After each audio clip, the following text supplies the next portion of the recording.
Selamat datang di Watch Mojo Indonesia. Dan hari ini kita akan mengulas tentang riwayat antara Sean Diddy Combs dan pasangan yang sangat berpengaruh di industri musik, Beyonce Knowles dan Sean Jay-Z Carter. It was genius. I think Beyonce did a great job and she tackled something that a lot of women have had to go through. Bagian 1, B, PD, dan Jay-Z. Diddy mengukuhkan dirinya sebagai mogul musik di tahun 90-an ketika ia meninggalkan Uptown Records untuk mendirikan Bad Boy Records, mengontrak beberapa artis seperti Mace, Faith Evans, dan The Notorious B.I.G.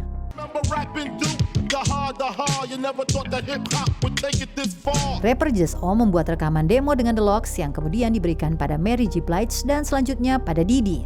Just O juga memiliki seorang murid bernama Jay-Z yang nama panggungnya digunakan untuk menghormati mentornya. Dengan bantuan Just O, Jay-Z meraih kesuksesan dengan album studio pertamanya, Reasonable Doubt, yang menampilkan The Notorious B.I.G. dalam lagu Brooklyn's Finest. Tidak sampai setahun setelah dirilis, Biggie dibunuh.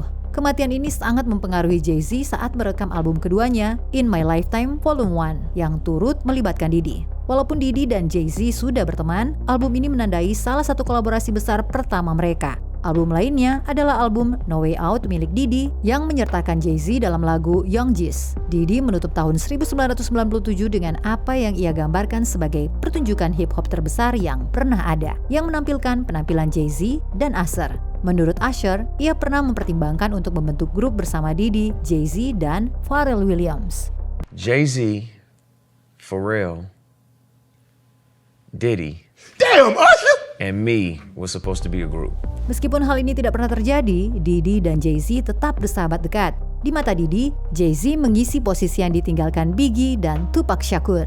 Jay-Z secara bertahap menarik perbandingan dari Diddy. Keduanya adalah artis hip-hop kelahiran New York bernama Sean. Keduanya juga sama-sama menjadi pengusaha dengan Jay-Z yang mendirikan Rockefeller Records. Mereka berdua pun tidak pernah lepas dari kontroversi. Pada bulan Desember 1999, Jay-Z dan Diddy terlibat dalam skandal yang berbeda. Kedua skandal tersebut terjadi di klub malam Times Square. Jay-Z dituduh menikam produser rekaman Lane San Rivera di Kit Kat Club. Jay-Z konon meyakini bahwa Rivera bertanggung jawab atas pembajakan album Volume 3 Life and Times of S. Carter. The rap star voluntarily turned himself in here at the precinct. Rivera mengklaim bertahun-tahun kemudian bahwa Jay-Z menyalahkan orang lain. Bagaimanapun, Jay-Z akhirnya mengaku bersalah dan menerima hukuman percobaan selama 3 tahun. Beberapa minggu setelah penusukan di Kit Kat Club, Diddy dan muridnya Shine diduga ikut serta dalam penembakan di klub New York. Keduanya ditangkap bersama Jennifer Lopez, pacar Diddy saat itu. Lopez tidak menerima dakwaan sementara Diddy bebas dengan vonis tidak bersalah meskipun Shine harus menjalani hukuman hampir 1 dekade. Felt confident, but at the same time, it was a scary situation. Percobaan penembakan tersebut menandai berakhirnya hubungan Diddy dan J-Lo. Sementara itu, Jay-Z telah memulai hubungan dengan anggota Destiny Child yang sedang naik daun, Beyonce.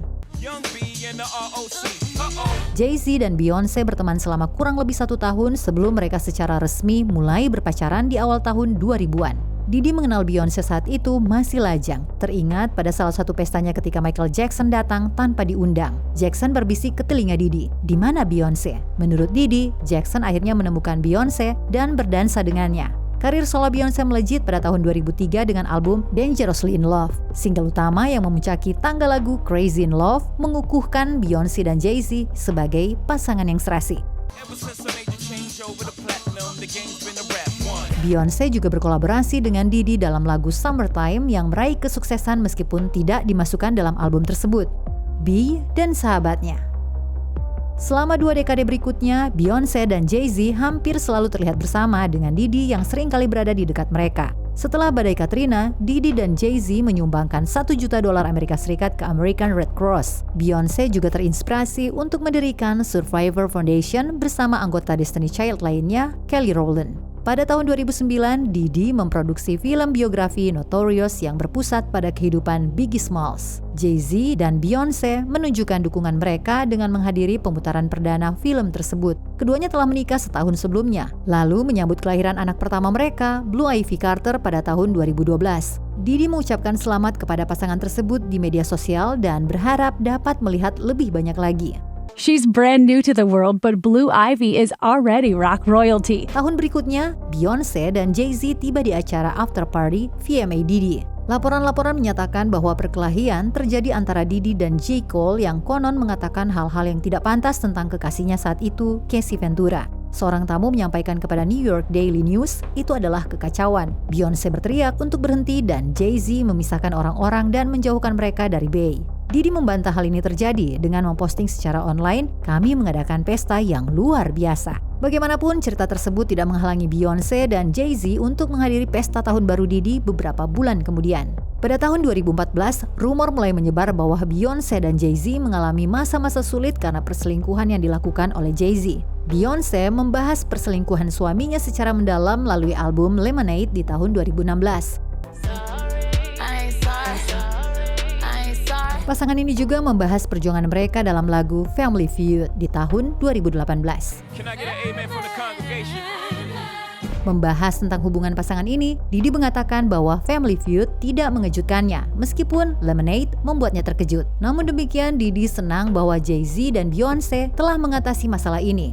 He did what he had to do, and most importantly, their family stayed tight and together, and they were able to weather the storm. Hal yang sama tidak dapat dikatakan tentang Diddy dan Casey Ventura yang hubungannya selama hampir 1 dekade berakhir pada tahun 2018. Persahabatan Diddy dengan Jay-Z dan Beyoncé masih terjalin dengan baik. Ketika Diddy berusia 50 tahun pada tahun 2019, Beyoncé mengucapkan selamat ulang tahun di Instagram dan muncul di pestanya bersama Jay-Z. Dalam sebuah video yang direkam di pesta tersebut, Beyoncé terlihat menari bersama Kelly Rowland dan Saweetie. Dalam video yang sama, Jay-Z terlihat merebut telepon genggam dari tamu lain yang sedang merekam mereka. Jay-Z dan Diddy tetap berteman meskipun terus bersaing untuk menjadi artis hip-hop terkaya di dunia. Diddy memegang gelar tersebut pada tahun 2012, meskipun Jay-Z sempat melengsarkannya pada tahun 2018 dan 2022. The rapper, whose real name is Sean Carter, has a net worth of at least $1 billion.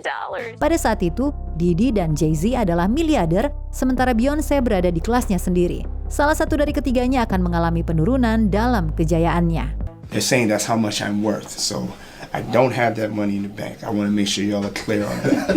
Sebelum kita lanjut, kami mengupload video setiap hari. Jadi, jangan lupa untuk subscribe dan tekan tombol bel untuk mendapatkan notifikasi tentang video terbaru kami.